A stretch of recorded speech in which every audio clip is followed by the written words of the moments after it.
CIOC version 3.5 introduces the concept of an editorial view. In past releases, the view chosen as the default view for a given user type was the only view in which a user could edit records.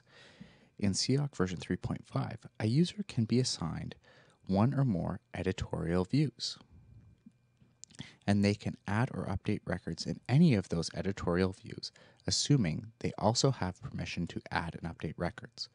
Editorial views are restricted to views the user can normally access. You can't assign an editorial view in which the user isn't normally allowed to search or view records. Three options are provided when setting up editorial views. Default view. This will mean the user can only edit records in the view they have been assigned as their default.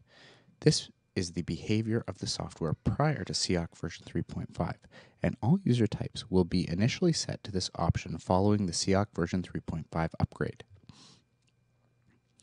Any view the user can access. This allows the user to perform record additions and updates in any view in which they are allowed to search and view records. This option is always used for super users.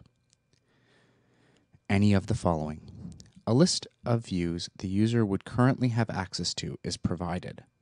This list will change if the default view they are assigned changes. You may select one or many views. It is not necessary to assign the user editorial privileges in their default view. The list of views that the user can access is determined by which view their default view can see. That list is updated from the view setup. In CIOC version 3.5, we make it easier to tell which views the user will be able to access by displaying the current list the user could access based on the currently selected default view. This list can also be inferred based on the views you are allowed to select if you choose the any of the following option when setting up editorial views. If you change the default view, these values will be refreshed after you submit the user type update form. If the list of views a user can access changes and a user no longer has access to a given view, they will be denied access to the view as an editorial view automatically. Users are never allowed to access any page in a view they are not allowed to see based on their current login credentials. Remember, assigning editorial views does not give the user privileges to add or update records.